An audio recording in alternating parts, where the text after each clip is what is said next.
அனைவருக்கும் வணக்கம். Planets events Tamil இந்த சேனல் சார்பாக உங்களை அன்புடன் வரவேற்கிறேன். இன்றைக்கி சுக்கிரதசை யாருக்கு யோகம் செய்யும் அப்படிங்கிறத பற்றி பார்க்க போகிறோம். பொதுவாகவே சுக்கிரன் அப்படின்னு எடுத்துக்கிட்டோம் அப்படின்னாலே முழுக்க அதாவது குருவுக்கு அப்புறம் இரண்டாவது சுபகிரகம் அப்படின்னா சுக்கிர பகவான் தான். சரிங்களா? குருவை காட்டிலும் ஒரு ஜாதகருக்கு ஒரு நல்ல வாழ்க்கை, நல்ல ஒரு இன்றைய காலகட்டத்திற்கு ஏற்றாற்போல் வாழ்க்கையை வழங்கக்கூடிய ஒரு கிரகம் எந்த கிரகம் பார்த்தோம் அப்படின்னா சுக்கிர பகவான் தான்.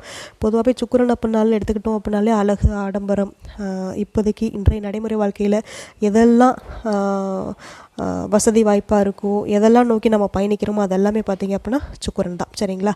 அந்த சுக்கிரன் அப்படிங்கிற கிரகம் நம்மளோட ஜாதகத்தில் நல்ல நிலைமையில் இருந்து அவரோட தசா காலங்கள் ஒரு குறிப்பிட்ட வயசுக்கு பிறகு இல்லைன்னா குறிப்பிட்ட வயதிலிருந்து வருவது அப்படிங்கிறது நல்ல ஒரு மிகுந்த யோக பலனை செய்யும். சரிங்களா? பொதுவாகவே இப்போ சுக்கிரன் எடுத்துக்கிட்டோம் அப்படின்னா சுக்கிரனுக்கு வழங்கப்பட்டிருக்கக்கூடிய மொத்த தசை வருடம் 20 வருடம். பொதுவாகவே சுக்கிரன் காலப்புருஷன் அடிப்படையில் 2ஆம் வீட்டுக்கும் 7ஆம் வீட்டுக்கும் அதிபதியாக வருவார். அதாவது ரிஷபம், துலாம் லக்னங்களுக்கு, ராசிகளுக்கு அவரே அதிபதி. பொதுவாக அந்த ரிஷப லக்னம், துலாம் லக்னத்தை காட்டிலும் நல்ல ஒரு முதன்மையான யோகம் செய்யக்கூடிய அமைப்பு யாருக்கு அப்படின்னு கேட்டிங்க அப்படின்னா மகர லக்னம், கும்பலக்னக்காரங்களுக்கு. சரிங்களா? அதே சமயம் அவர் சேரக்கூடிய கிரகங்களின் அடிப்படையிலும் கூட பலன்களை பார்த்தீங்க அப்படின்னா கொடுக்கக்கூடிய ஒரு அமைப்பு இருக்கக்கூடியவர் தான். அதுக்குன்னு ரிஷபம் துலாத்துக்கு நல்லதே பண்ண மாட்டார் அப்படின்னு கேட்டிங்கன்னா கண்டிப்பாக கிடையாது. எல்லா ராசிகளுக்குமே நல்லது பண்ணக்கூடிய ஒரு பிளானட் யாருன்னு கேட்டிங்க அப்படின்னா சுக்கிர பகவான் தான். சரிங்களா? அவர் இருக்கக்கூடிய இடங்கள் பொறுத்து பலன்கள் சற்று மாறுபடும், சற்று அதிகமாகும். இல்லைனா கொஞ்சம் ஒரு மாதிரி 10 வருட காலங்கள் இப்போ தனித்தனி ஆதிபத்திய ரீதியாக பிரித்தோம் அப்படின்னா 10 வருடங்கள் நல்லாயிருக்கும், 10 வருடங்கள் ஒரு மாதிரி சுமாராக போகும். அந்த மாதிரி தான் சுக்கிர மகாதசை அப்படிங்கிறது யோகம் செய்யக்கூடிய அமைப்பை ஏற்படுத்தும். பொதுவாக இன்றைக்கு இருக்கக்கூடிய நடைமுறை வாழ்க்கையில் ஒருத்தவங்களோட வாழ்க்கை சூழ்நிலை, அவங்களோட வாழ்க்கை தரம் எந்த அளவுக்கு உயர்த்தணுமோ அந்தளவுக்கு உயர்த்தக்கூடிய ஒரு அமைப்பு, திடீர் யோகம், திடீர் பணப்புழக்க வழக்கங்கள், இது எல்லாத்தையும் கொடுக்கக்கூடிய கிரகம்னா சுக்கிர பகவான் தான். சரிங்களா? எல்லா ராசிக்குமே யோகம் பண்ணுவார். என்ன ஒன்று, உங்களோட லக்னத்திலேருந்து சுக்கிர பகவான் 6ஆம் இடம் 8ஆம் இடத்துல இருக்கக்கூடாது. சரிங்களா? அந்த 6ஆம் இடம் 8ஆம் இடம் அப்படிங்கிறது பார்த்திங்க அப்படின்னா ஒரு சில தடைகள் அப்படிங்கிறத சுக்கிர பகவான் நிச்சயமாக கொடுப்பார். இப்போ 6ஆம் இடம் அப்படின்னா கலத்திரம் வழி, அதாவது உங்களோட திருமணம் சார்ந்த விஷயங்களில் பார்த்திங்க அப்படின்னா ஒரு சில தடை தாமதங்களை கொடுத்து அதுக்கப்புறம் நல்லது பண்ணக்கூடிய அமைப்பை ஏற்படுத்துவார். 8ஆம் இடம் அப்படின்னு எடுத்துக்கிட்டோம் அப்படின்னா 8ஆம் இடம் நல்லதும் இருக்குது, கெட்டதும் இருக்குது. முழுமையாக கெட்டது அப்படின்னு எடுத்துக்க முடியாது. 8ஆம் இடத்துல இருக்கக்கூடிய சுக்கிரன் பார்த்தீங்க அப்படின்னா திடீர் பணவரவுகள், திடீர் அதிர்ஷ்டம், திடீர் லாட்ரி, இந்த மாதிரிலாம் கொடுக்கக்கூடிய அமைப்பும் பார்த்தீங்க அப்படின்னா இருக்குது.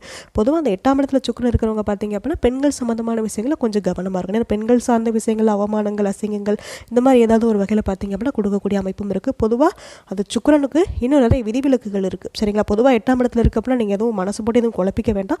இன்னும் நிறைய விஷயங்கள் இருக்குது. 8ஆம் இடத்துக்கு உண்டான சுக்கிரனுக்கு வீடு கொடுத்த கிரகநிலை என்னன்னு பார்க்கணும், சாரம் பார்க்கணும், சுக்கிரனுக்கு வேறு சுபகிரக தொடர்பு இருக்கான்னு பார்க்கணும். இது எல்லா விஷயங்களும் இருக்குது. சரிங்களா? நம்ம மேலோட்டமாக பார்த்துட்டு வரோம். ஸோ அதுதான். சரிங்களா? மற்றபடி 6, 8, 12 கூட யோகம் செய்யும். என்ன ஒன்று, அந்த 6, 8ல் இருக்கக்கூடிய சுக்கிரன் என்ன ஆதிபத்தியத்துக்கு வராரோ, அதாவது உங்களோட லக்னத்திலேருந்து என்ன ஆதிபத்தியத்துக்கு வராரோ அந்த ஆதிபத்திய ரீதியிலான ஒரு சில தொந்தரவுகள் அப்படிங்கிறது கண்டிப்பாக இருக்கும். இப்போ உதாரணமாக பார்த்தோம் அப்படின்னா இப்போ கும்பலக்னம் எடுத்துக்கிட்டோம் அப்படின்னா கும்பலக்னத்துக்கு முதன்மை தரமான யோகாதிபதி சுக்கிரன்.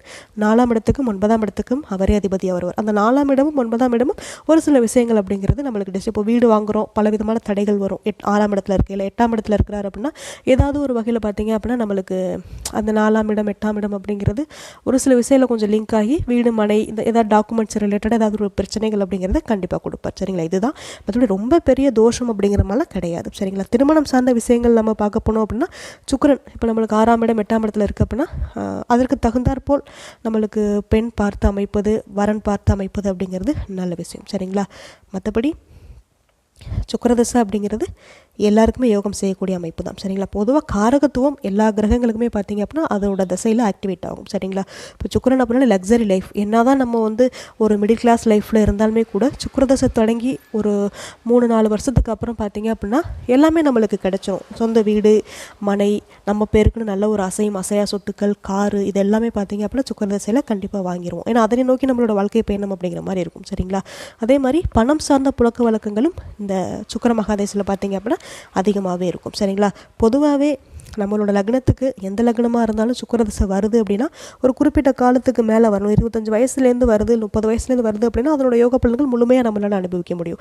ஏன்னா இப்போ இன்றைய காலங்களில் சுக்கிரன் மாதிரி பார்த்தீங்க அப்படி சுக்கிரதசையில் பணப்புழக்க வழக்கங்கள் இருக்கிற மாதிரி வேறு எந்த கிரக திசையிலையும் அவ்வளோதான் இருக்கும். பட் அதற்கு உண்டான ஒரு ஆதிபத்தியம் என்னவோ அதன் சார்ந்து இருக்கும். சரிங்களா? ஸோ அதனால் சுக்கிர மகாதசை வரச்ச ஒரு குறிப்பிட்ட வயசுலேருந்து வரது நல்லது. அதே சமயம் எனக்கு சுக்கிர மகாதசை முடிஞ்சிருச்சு, இல்லை சுக்கிரதசை குழந்தைங்களாக இருக்கும்போது வருது அப்படின்னா அந்த குழந்தைங்களுக்கு நடக்கக்கூடிய சுக்கிரதசை அப்படிங்கிறது குடும்பத்தை நல்ல ஒரு முன்னேற்றமான சூழலுக்கு ஏற்படுத்தும். சரிங்களா? குட்டி சுக்கிரன்னு சொல்லுவா, பட் குடும்பம் சார்ந்த பொருளாதாரம் அப்படிங்கிறது நிச்சயமாக கொஞ்சம் கொஞ்சமாக உயர்வு அப்படிங்கிறது கண்டிப்பாக இருக்கும். சரிங்களா? ஸோ சுக்கிரன் எல்லா ராசி லக்னங்களுக்குமே நல்லது பண்ணக்கூடிய கிரகம் தான். பொதுவாக சுக்கிரன் எந்த கிரகத்தோட சேரக்கூடாது அப்படின்னா சுக்கிரன் கேதுவோட சேரக்கூடாது, கேது சாரம் வாங்கக்கூடாது. சரிங்களா? மற்றபடி சூரியனோட நெருங்கிய நிலையில் அஸ்தங்கமாகக்கூடாது. அப்படி அஸ்தங்கமாகிறதும் ஒரு சில யோகம் அப்படின்னு எடுத்துக்கிட்டாலுமே கூட திருமணம் சார்ந்த வாழ்வியல் பிரச்சனைகளை ஒரு சில பிரச்சனைகளை ஏற்படுத்துவார். சரிங்களா? ஸோ அதனால் சூரியன் சுக்கிரன் இணைவு, சூரியன் கேது இணைவு, லக்னத்தில் இந்த 7ஆம் இடத்துல தனித்த சுக்கிரன் இப்படிங்கிற மாதிரி இருக்கிறது பார்த்திங்க அப்படின்னா ஒரு வகையில் சுக்கிரனோட ஒரு காரகத்துவங்கள் அப்படிங்கிறது ஜாதகர்களுக்கு கிடைக்காம இருக்கும். சரிங்களா? அதுதான்.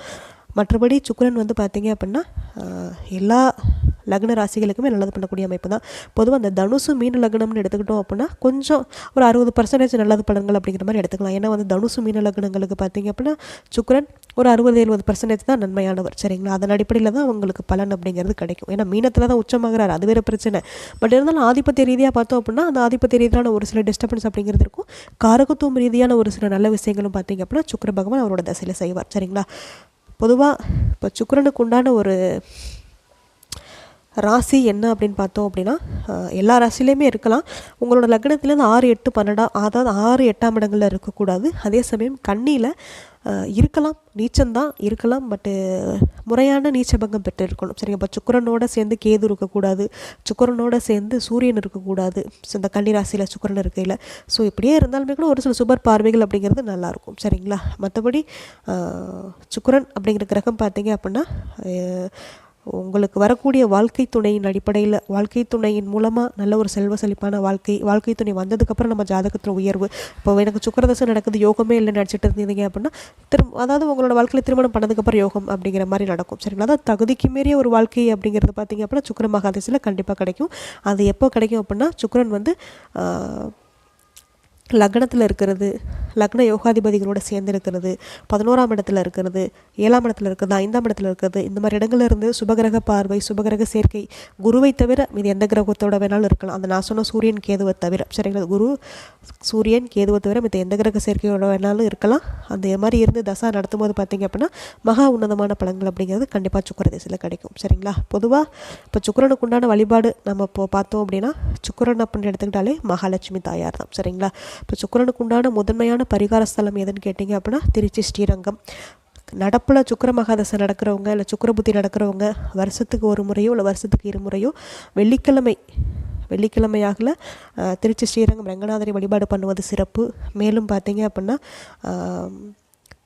நவகிரக ஸ்தலங்களில் சுக்கிரனுக்கு உரிய ஸ்தலம் கஞ்சனூர். ஸோ கஞ்சனூர் சென்று வழிபாடு பண்ணுவதும் சிறப்பு. முக்கியமாக சுக்கிர மகாதசையில் மகாலட்சுமி வழிபாடு சிறப்பு. சரிங்களா? மகாலட்சுமி வழிபாடு அப்படிங்கிறது நல்ல மேன்மையான பலன்களை உண்டு பண்ணும்.